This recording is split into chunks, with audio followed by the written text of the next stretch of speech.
जय महाकाली हर हर महादेव। आप सबका स्वागत है हमारे YouTube चैनल गुरु कृपा कालीवाड़ी दरबार। मैं माँ का एक छोटा सा सेवक आपका स्वागत करता हूँ।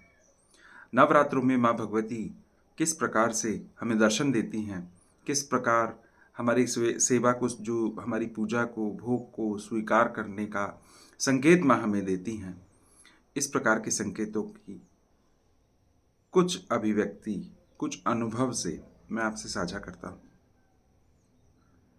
आप सबसे निवेदन है, यदि आप इस चैनल पर नए हैं और मेरे इस अनुभव और मेरे इस अम, व्याख्या से यदि आप सहमत हैं तो मुझे आप कमेंट करके ज़रूर बताएं। आप भी अपना अनुभव मुझसे ज़रूर साझा करें। देखिए, जिस समय पे हम लोग नवरात्रों के व्रत में माँ भगवती के प्रेम और उनके वात्सल्य में मग्न होते हैं, जो लोग मन से माँ को मानते हैं, जो लोग मन से माँ भगवती का आवाहन करते हैं, माँ भगवती उनको हमेशा दर्शन देती ही देती हैं। वो कई स्वरूप से होते हैं, हम लोग बस उसको समझ नहीं पाते। माँ भगवती बहुत से ऐसे संकेत देती हैं जिसके माध्यम से आपको ये बात का संज्ञान होता है, आपको ध्यान भी दिलाती हैं कि हाँ, वो आपके पास आई हैं, उनकी ऊर्जा आप तक आई है। इन 9 दिनों में माँ भगवती का वास इस धरती पे होता ही होता है, क्योंकि पूरा ब्रह्मांड, पूरा जगत उनको पुकारता है। जब सब मिलके माँ को पुकारते हैं तो माँ हमेशा सबके यहाँ पे ज़रूर आती है।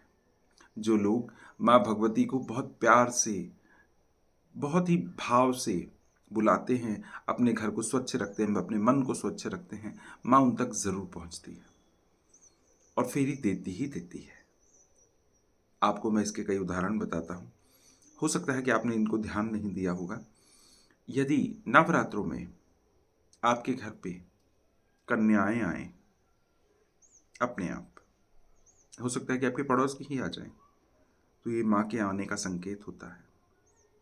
दूसरा संकेत, यदि नवरात्रों में आपके घर पे कोई गाय यदि आपके दरवाजे पे पहुंचती है, या आपके दरवाजे पर गोबर कर रही हैं या मूत्र त्याग कर रही हैं, तो ये माँ भगवती के आने का संकेत होता है।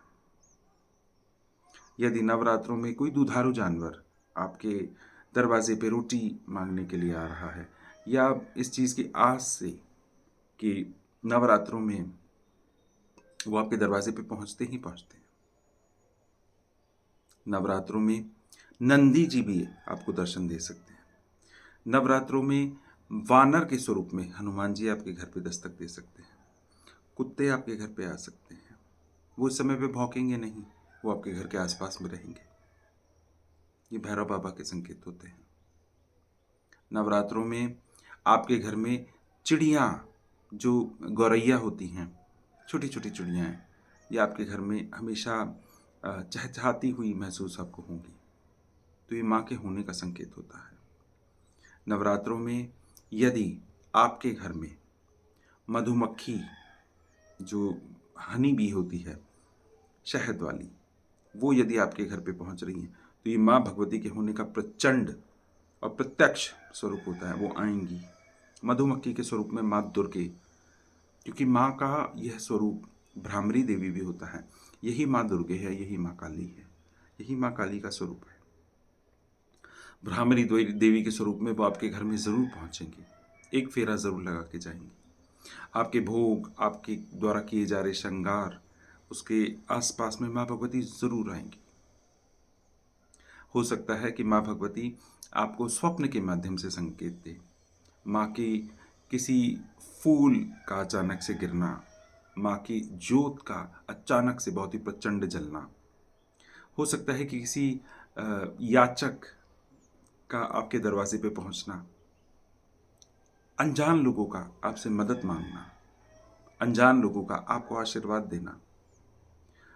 यदि आप मंत्र जाप करते हैं या मध्य रात्रि या देर रात्रि की पूजन करते हैं, तो किसी के घुंघरुओं की आवाज़ आपके कानों तक आना, अचानक बहुत ही सौंधी सी, सौम्य सी सुगंध का आना।